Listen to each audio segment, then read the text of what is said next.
ঠিকানায় চিঠি লিখতে বলেছিলে। তুমি কি এখন আকাশ জুড়ে থাকো? তুমি আকাশে উড়ে বেড়াও তুলোর মতো, পাখির মতো? তুমি জীবন জগৎ সংসার ছেড়ে অনেক দূরে চলে গেছো। তুমি না আসলে বেঁচেই গেছো রুদ্র। আচ্ছা, তোমার কি পাখি হয়ে উড়ে ফিরে আসতে ইচ্ছে করে না? তোমার সেই ইন্দিরা রোডের বাড়িতে, আবার সেই নীলক্ষেত, শাহবাগ, হরিবাগ, লালবাগ চষে বেড়াতে ইচ্ছে তোমার হয় না? এ আমি বিশ্বাস করি না। ইচ্ছে ঠিকই হয়, কিন্তু পারো না। অথচ একটা সময় যা ইচ্ছে হতো তোমার তাই করতে। ইচ্ছে যদি হতো সারাদিন পথে পথে হাঁটতে, কে তোমাকে বাধা দিত? জীবন তখন তোমার হাতের মুঠোয় ছিল। এই জীবন নিয়ে যেমন ইচ্ছে খেলেছো। আমার ভেবে অবাক লাগে যে জীবন এখন তোমার হাতের মুঠোয় নেই। ওরা তোমাকে ট্রাকে উঠিয়ে মিঠেখালি রেখে এলো, অথচ তুমি প্রতিবাদ করতে পারোনি। আচ্ছা, তোমার লালবাগের সেই প্রেমিকাটির খবর কি?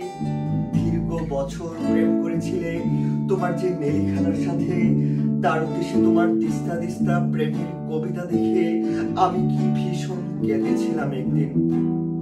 তুমি আর কারোর সঙ্গে প্রেম করছো এ আমার সইতো না। কি অভ্রজ বালিকা ছিলাম তাই কি? যেন তোমাকেই আমার ভালোবাসতে হবে, যেন আমরা দুজন জন্মেছি দুজনের জন্য। যেদিন ট্রাকে করে তোমাকে নিয়ে গেল বাড়ি থেকে, আমার খুব দম বন্ধ লাগছিল। ঢাকা শহরটিকে এত ফাঁকা আর কখনো লাগেনি। আমাদের বিচ্ছেদ ছিল 4 বছরের। এত বছর পরেও তুমি কি গভীর করে বুকের মধ্যে রয়ে গিয়েছিলে সেদিন আমি টের পেয়েছিলাম। আমার বড় হাসি পায় দেখে। এখন তোমার শয়ে শয়ে বন্ধু বেরোচ্ছে, তারা তখন কোথায় ছিল যখন তুমি একটি পয়সার লোভে সিঙ্গারা খেয়ে দুপুর কাটিয়েছো? আমি না হয় তোমার বন্ধু নই, তোমাকে ছেড়ে চলে এসেছিলাম বলে। এই যে এখন তোমার নামে মেলা হয়, তোমার চেনা এক আমি বোধহয় অনুপস্থিত থাকি মেলায়। যারা এখন রুদ্র রুদ্র বলে মাতম করে, বুঝি না তারা তখন কোথায় ছিল। শেষ দিকে তুমি শিমুল নামের এক মেয়েকে ভালোবাসতে, বিয়ের কথা হচ্ছিল। আমাকে শিমুলের সব গল্প একদিন করলে, শুনে তুমি বোঝনি আমার খুব কষ্ট হচ্ছিল। এই ভেবে যে তুমি কি অনায়াসে প্রেম করছো, তার গল্প শোনাচ্ছ, ঠিক এরকম অনুভব এক সময় আমার জন্য ছিল তোমার। আজ আরেকজনের জন্য তোমার অস্থিরতা, নির্ঘুম রাত কাটাবার গল্প শুনে আমার কান্না পায় না বলো? তুমি শিমুলকে নিয়ে কি কি কবিতা লিখলে তা দিব্যি বলে গেলে। আবার আমাকে জিজ্ঞেসও করলে কেমন হয়েছে। আমি বললাম খুব ভালো। শিমুল মেয়েটিকে আমি কোনোদিন দেখিনি। যখন তুমি নিজেই বললে তখন আমার কষ্টটাকে বুঝতে দেয়নি। তোমাকে ছেড়ে চলে গেছি ঠিকই, কিন্তু আর কাউকে ভালোবাসতে পারিনি।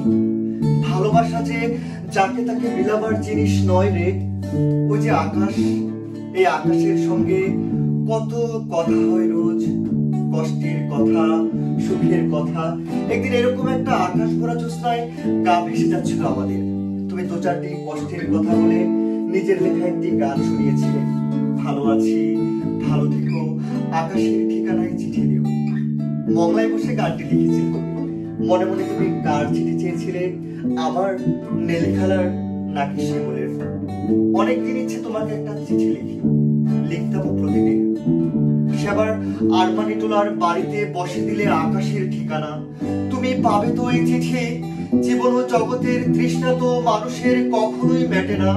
তবু মানুষ আর কদিন বাঁচে বলো? দিন তো ফুরোই, আমার যে দিন ফুরছে না। তুমি ভালো থেকো, আমি ভালো নেই। এটি সকাল। পুনশ্চ আমাকে সকাল বলে ডাকতে তুমি। কত কাল ওই ডাক শুনি না। তুমি কি আকাশ থেকে সকাল আমাকে সকাল বলে মাঝে মধ্যে ডাকো, নাকি আমি ভুল শুনি?